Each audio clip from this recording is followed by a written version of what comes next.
ஏய் மீனா, ஏன் நீ இவ்வளோ டயர்டா எப்பவுமே யோசிச்சுக்கிட்டு இருக்கு? சந்தோஷமான வாழ்க்கை வாழணுன்றத நம்ம கதையை நம்ம தான் எழுதிக்கணும்.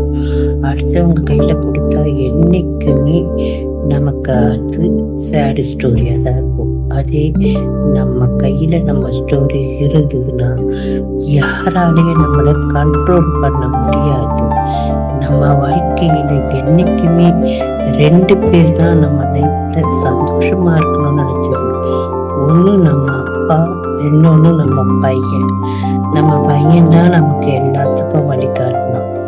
அதனால நீ வாழ்க்கையில் இவங்க 2 பேரை தவிர வேற யாருக்கும் கடமைப்பட்டவ கிடையாது.